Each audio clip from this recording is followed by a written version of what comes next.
Praise the Lord. Good morning. ప్రభువైన యేసుక్రీస్తు వారి నామమున మీ అందరికీ కూడా ఉదయకాల శుభములను తెలియచేస్తున్నాను. అందరూ బాగున్నారా? దేవుని కృప మీ మీద నిలిచి ఉండును గాక. దేవుని సన్నిధి అనుదినము, అనుక్షణము, అనునిత్యము మీతో నిలిచి ఉండును గాక అని నామముల కంటే పైనామమైన యేసయ్య నామమే మన జీవితముల ద్వారా మహిమపరచబడును గాక. హల్లెలూయా. నా ప్రియమైన దేవుని బిడ్డలారా, యేసుతో అనుదిన ఆత్మీయ ప్రయాణం నాతో పాటు కొనసాగిస్తున్నటువంటి నా ఆత్మీయమైన సహోదరి సహోదరులందరికీ కూడా ప్రభు పేరట శుభములను తెలియచేస్తూ ఉన్నాను. ఈ ఉదయకాల సమయము దేవుని మాటలో మనలను ఆదరిస్తుండగా దేవుని స్తోత్రాలు చెల్లిద్దాం, దేవుణ్ణి స్తుతిద్దాం. హల్లెలూయా. నేటి దినవాక్యాన్ని మనం చూచినట్లయితే సామెతల గ్రంథము 14వ అధ్యాయము 26వ వచనము. యెహోవా యందు భయభక్తులు కలిగి ఉండుట బహుధైర్యము పుట్టించును. హల్లెలూయా. నా ప్రియమైన దేవుని బిడ్డలారా, నేడు ఈ వాక్యమును వినుచున్నటువంటి మీరు దేవుని యందు భయభక్తులు కలిగి ఉంటే మీలో పిరికితనము ఉండదు అని ఈ లేఖనముల ద్వారా దేవుడు మనతో మాట్లాడుతూ ఉన్నాడు. మన అనుదిన జీవితంలో మనము దేవుని యందు భయభక్తులు కలిగి ఉంటే అది మనకు ఒక నిరీక్షణను కలగచేస్తుంది అని దేవుని యొక్క వాక్యము సెలవిస్తూ ఉంది. కానీ మనము చాలాసార్లు అనుకుంటూ ఉంటాం, దేవుడు ఎందుకు మాకు వ్యతిరేకముగా పనిచేస్తూ ఉన్నాడు అని అనుకుంటూ ఉంటాం. కానీ దేవుని యొక్క వాక్యము ఏమని సెలవిస్తూ ఉంది అంటే, దేవుడు మనకు ఎప్పుడు కూడా వ్యతిరేకముగా ఉండడు. మనము ఎప్పుడైతే పరిశుద్ధమైనటువంటి జీవితాన్ని జీవిస్తూ ఉంటామో అనేకమైనటువంటి శ్రమలు ఎదుర్కొన్నా సరే అది మనకు నూతనమైనటువంటి బలమును అనుగ్రహిస్తూ ఉంటుంది. హల్లెలూయా. దేవుని యందు నమ్మిక ఉంచి ఆయన యొక్క సన్నిధిని ఎల్లప్పుడూ అనుభవించిన అనేక మందిని మనము బైబిల్ గ్రంథములో ఉదాహరణగా చూడవచ్చు.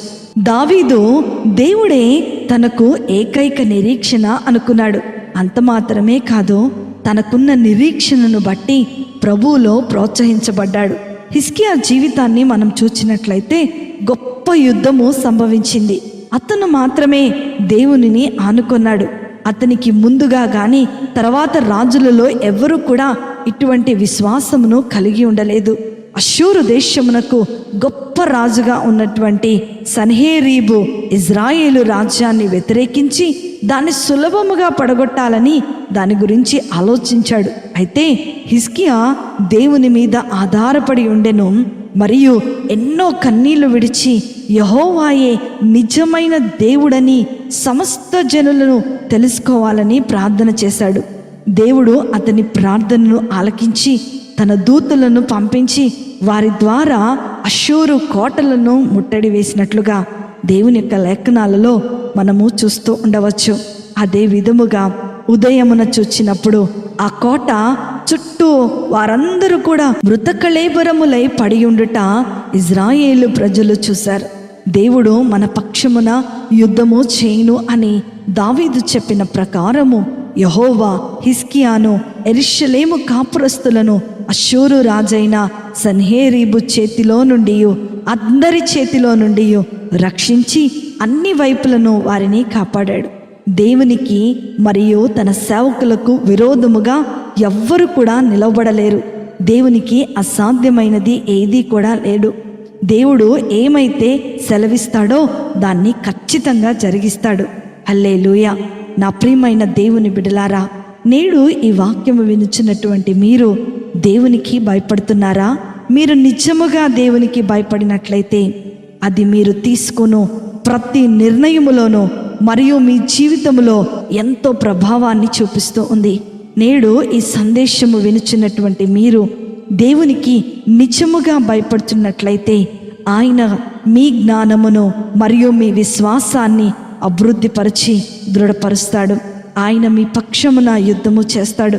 అందువలన మీరు దేవుని యందు భయభక్తులు కలిగిన జీవితాన్ని గడపాలి. మీరు ఎప్పుడైతే దేవుణ్ణి సంతృప్తిపరిచి ఆయన చిత్త ప్రకారం జీవించటానికి నిర్ణయించుకుంటారో అప్పుడు మీ జీవితములో దేవుడు ఘనతను మరియు మహిమను తీసుకుని వస్తాడు.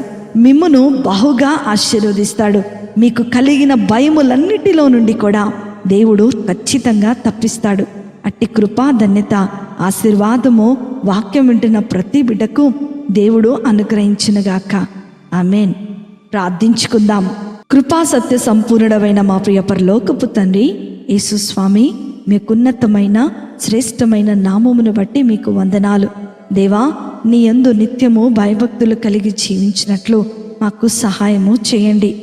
పై చెప్పబడిన నీ దాసుల వలె మేము ఎల్లప్పుడూ నీ యందు భయభక్తులు కలిగి జీవించటానికి మాకు చక్కటి హృదయములను దయచేయండి. మా జీవితంలో పోరాటాలను తీసుకొని వచ్చే అపవాది శక్తులను జయించుటకు మాలో ధైర్యమును పుట్టించండి. యేసుక్రీస్తు ప్రభువా, మా జీవితాలను దీవించి ఆశీర్వదించి అభిషేకించమని నజరేయుడైన యేసుక్రీస్తును శక్తి కలిగిన నామములో అతి వినయముతో అడిగి వేడుకొనుచున్నాను తండ్రి. Amen, amen, amen. ప్రభు మిమ్ములను మీ కుటుంబాలను దీవించునుగాక. ప్రేమతో మీ సహోదరి శిల్ప జోసెఫ్.